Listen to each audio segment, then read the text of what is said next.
There are tons of weapons and builds in Elden Ring that can one-shot bosses, but few are as simple as this. Yeah, I wasn't joking. So if you're looking for a brand new strength weapon that can dominate everything in Elden Ring, then look no further than Messmer's Soldier's Spear, and of course today, I'm going to show you how you can mimic this damage and make the craziest build around it. So let's just jump straight into it. Of course, as we go through this build, there will be footage of me using this weapon in the background, but I've got something important to tell you. The footage is from base new game. I know, it's not quite the same as the new game plus 4, 5, 6, and 7 gameplay that you're used to. Oh, brother, this guy stinks! But it should really go without saying that a build that can one-shot most things in base new game is still incredibly powerful in the later new games. You just, of course, might not one-shot everything anymore. But before we get too distracted with all of that, I should first of all tell you how you even get your hands on this weapon. And the Messmer Spear is a weapon that you need to farm for. That's if you haven't got it already, because it is only dropped by, you guessed it, the Messmer soldiers that are wielding the spear themselves. Now, again, there's a few of them dotted around the entire DLC, especially around the Shadow Altus area, but there's one particular area that's best to farm them, and that is by coming to this site of grace, the Shadow Altus West site of grace, and essentially coming from either Morph Ruins or the back entrance of Castle Ensis after you defeat Relana. You can essentially wrap around the lake/river that is just here to come to this site of grace, and then again, once you get yourself here, you do need to drop down using the cliff edges as your platform, because when you do that, you will then enter the Fog Rift Fort. As soon as you drop down into this section, there will be a ladder in front of you, to which if you go down said ladder, there will be 4 soldiers in front of you. The 2 at the very back are going to be the 2 that are wielding the spear, and they are going to be the ones that you want to farm in order to get this weapon. The beautiful thing about this area too is as soon as you defeat those 2 guards, if they do not happen to drop the spear for you, there is a stake of Marika back up that ladder, so if you just get yourself killed by the other guards that are in this area, you can just quickly respawn in, rinse and repeat the farm, and hopefully get this weapon in very quick time. Now, just to also note,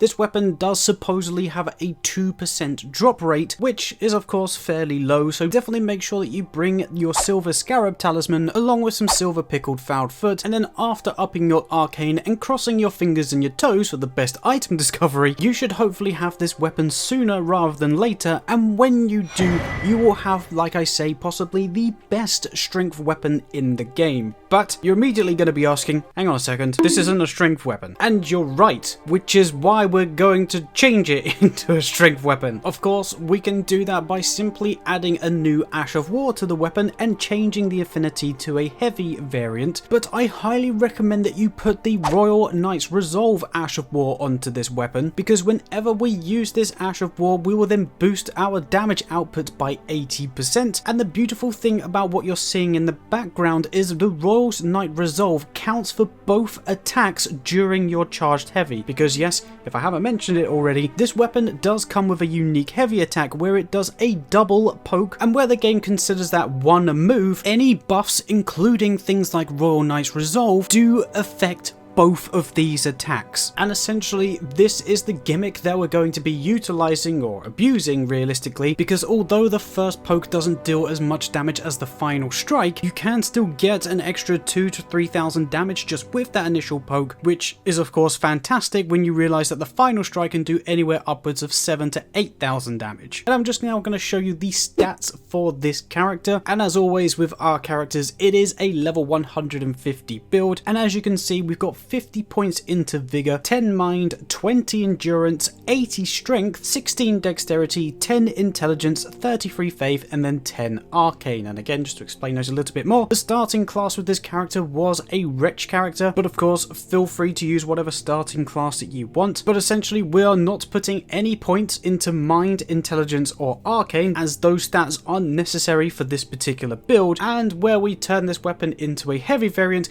we of course want to pump every everything that we can into strength to get the best physical damage out of the weapon. 16 dexterity is there because that's the minimum requirement for this weapon to wield it correctly, and then 33 faith is there so that we can run both Golden Vow and Halashibiri as our buffs, because they will give us plus 15% and plus 25% extra damage respectively. And again, as always, I know some of you delve into a little bit of a higher level build, so here are the stats that I suggest you use for the level 200 version of this build. And you've probably noticed we have removed a bunch of points for strength. That is because with the original setup for the level 150 build, with the weapon being a heavy variant, if we did delve into level 200 with a heavy variant weapon, we would be wasting a whole load of points, as we could only put 19 more into strength, meaning that we could only get around about 15 to 20 extra AR out of the weapon. But if you do have a much higher level character, i.e. a level 200 character,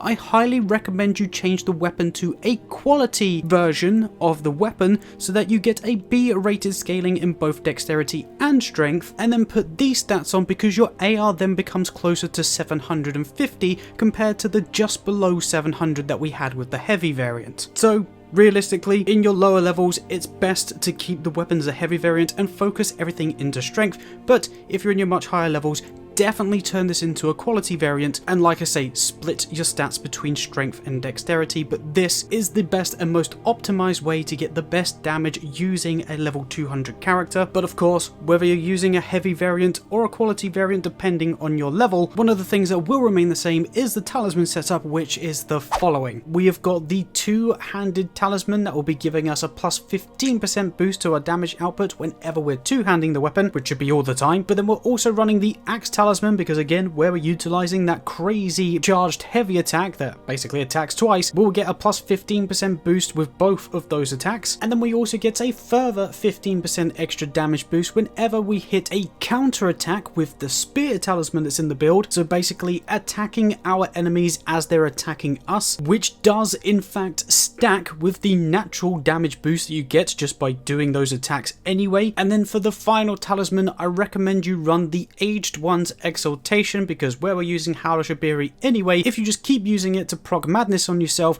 you will then give yourself a plus 20% damage boost for about 30 seconds. But then you can also take these buffs even further, because again, no matter whether you're using a level 150 build or a level 200 build, in your Wonder Physick, I highly recommend that you run the Strength Knot tier as well as the Spiked Crack tier, because you'll get a plus 10 to your strength value as well as another 15% to your charged attacks, again stacking on top of the Axe Talisman. And the reason why the Strength Knot tier is still useful in both builds is because there is a beautiful hidden mechanic in Elden Ring where when you two-hand your weapon, you get an extra 50% worth of your strength stats applied to your character, and this can surpass the hard cap of 99. So for example, in the level 150 build, if we use that along with the Wonder Physick, we will just have a base 90 strength value, but if you actually two-hand the weapon, it's as if you have 135 points worth of strength. Obviously, after surpassing the hard cap, the amount of AR you get is very minimal, but even if we do only get 15 or 20 extra AR by surpassing the hard cap, it is still incredibly useful, because of course all of the other buffs are going to be taking their course, which again are multiplicative, so it is still within our best interest to squeeze as much AR out of the weapon as possible, which is of course how we're doing the stupid amounts of damage that we're doing. And then of course, one thing that I have forgotten to mention is in fact going to be our armor, which as you can see is going to be the Rakshasa armor, and with each piece that we wear we get an additional 2% extra damage buff, so by wearing the full set we get 8% extra damage. And then for those of you that are truly going for the full one-shot potential with this build, there are a few extra items that you can swap into for your pre-buffs before entering the fight. Where we are using Halashibiri to proc ourselves with the Aged One's Exaltation,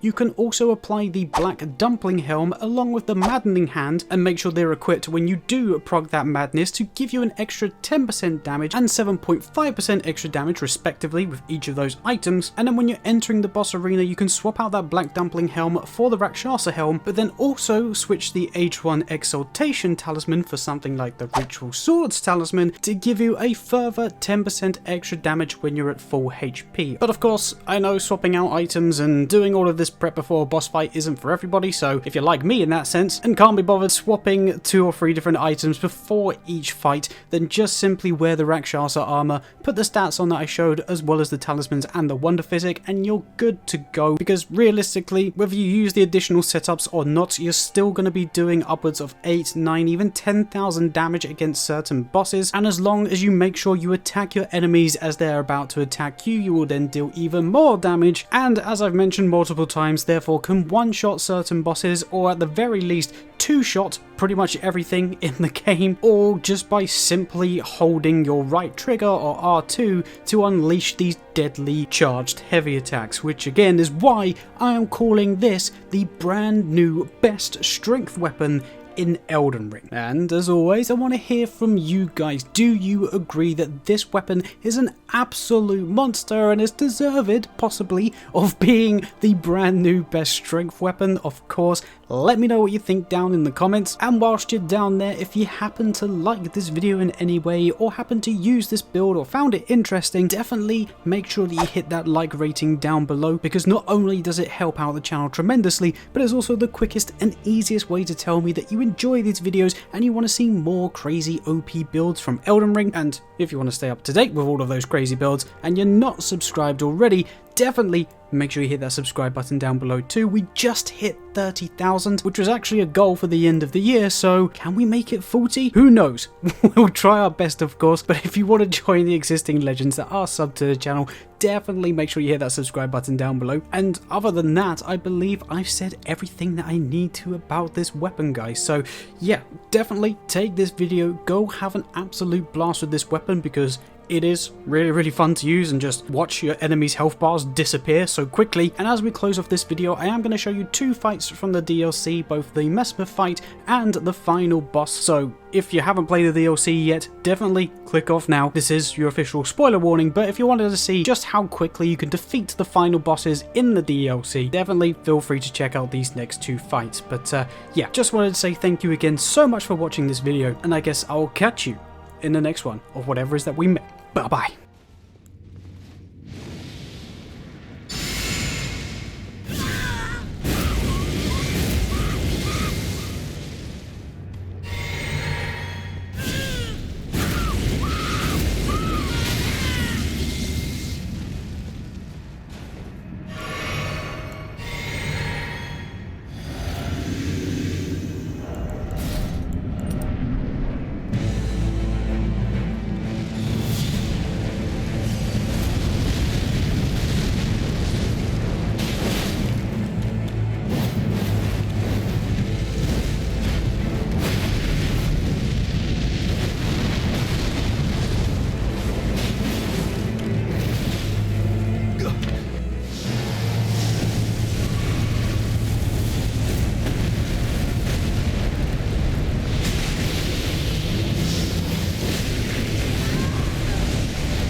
America.